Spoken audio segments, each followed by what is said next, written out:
Inconditionnel de la revue de presse. Toujours un plaisir d'être avec vous ce vendredi 15 mai 2026.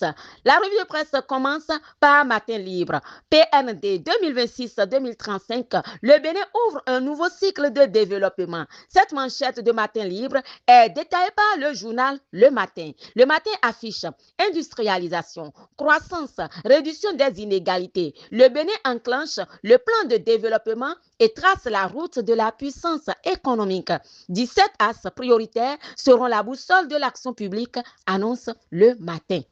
L'informateur écrit que le plan de développement 2026-35 est approuvé. Conseil des ministres, l'ADER, l'heure de la jeunesse. Matin Libre parle ainsi du dernier conseil des ministres du président Patrice Talon. Les 4 vérités témoignent. Patrice Talon fait ses adieux à ses ministres. Il rend hommage à la première dame et la jeunesse sera à l'honneur dans le prochain gouvernement, annonce les 4 vérités. Patrice Talon exprime sa fierté et sa confiance en Wadayi, informe La Boussole. La Boussole était également du côté de la présidence pour le dernier conseil des ministres mercredi dernier.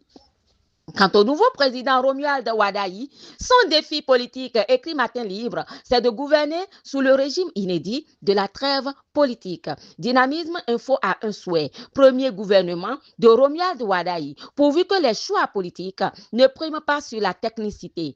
Info du moment réfléchi. Wadayi est la délicate équation du premier gouvernement. Satisfaire sans décevoir. First Info pense que le premier gouvernement sera une alliance stratégique entre la politique et la technocratie. La tribune de la capitale dévoile les 5 ministres de Patrice Talon qui sont déjà annoncés dans le prochain gouvernement de Romuald Wadayi. Succession à Patrice Talon, Nouvelle Gazette remarque, Wadayi affiche la continuité de l'action gouvernementale. Et puis, amis du bout des ondes, à l'occasion de l'investiture du président élu, l'esplanade du Palais des Congrès fait peau neuve. L'emblème y a fait un tour. Les 4 vérités rapportent les clarifications du gouvernement dans le cadre de la prestation de serment. Nous parlons campagne agricole. C'est pour bientôt la campagne agricole 2026-2027.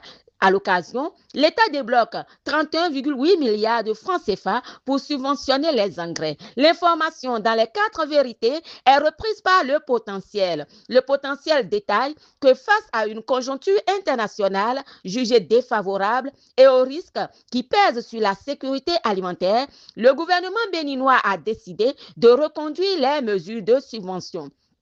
Le gouvernement fixe donc les prix du coton et des intrants, informe Libération.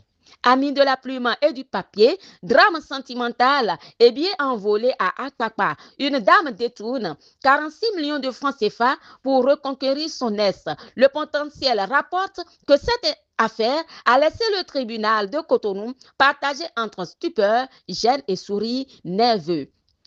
Un autre phénomène intéresse Info du moment. Viol sur mineur au Bénin. Des condamnations fermes face à un fléau persistant. Il y a nécessité d'une riposte plus forte, pense Info du moment. À l'international, nous nous rendons au Burundi avec TV5 Monde Info. Le lac Tanganyika voit son virage disparaître, grignoté par la montée des eaux. Le journal rapporte que depuis 2024, les eaux du lac ne cessent de monter, engloutissant plages, hôtels, routes et infrastructures.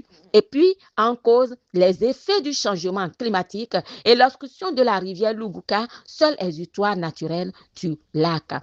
Avec le Parisien, sachez qu'il y a bras de fer entre amis. C'est un titre du journal Le Parisien. Le président américain se rend à Pékin pour 3 jours de négociations avec son homologue chinois. Le Parisien nous fait part de cette information et signale que sur la forme comme sur le fond, tout oppose encore les 2 dirigeants à la recherche d'une accalmie. Et puis, BFM TV nous ramène toujours en Chine. La Chine qui réclame un cessez-le-feu durable au Moyen-Orient et appelle à la réouverture dès que possible des voies maritimes dans le détroit d'Ormuz. Ces exigences relayées par le ministère des Affaires étrangères chinois alors que Donald Trump et Xi Jinping se sont à nouveau rencontrés cette nuit au dernier jour du sommet entre les présidents américains et chinois à Pékin. La visite en Chine a été assez lucrative si l'on en croit Donald Trump. Il affirme avoir conclu des accords commerciaux fantastiques avec son homologue chinois. Et c'est sur cette information de BFM TV que se referme la revue de presse de ce vendredi 15 mai 2026. De la fidèle Tamandaro Agossa, je suis l'œil féminin des médias. À la semaine prochaine.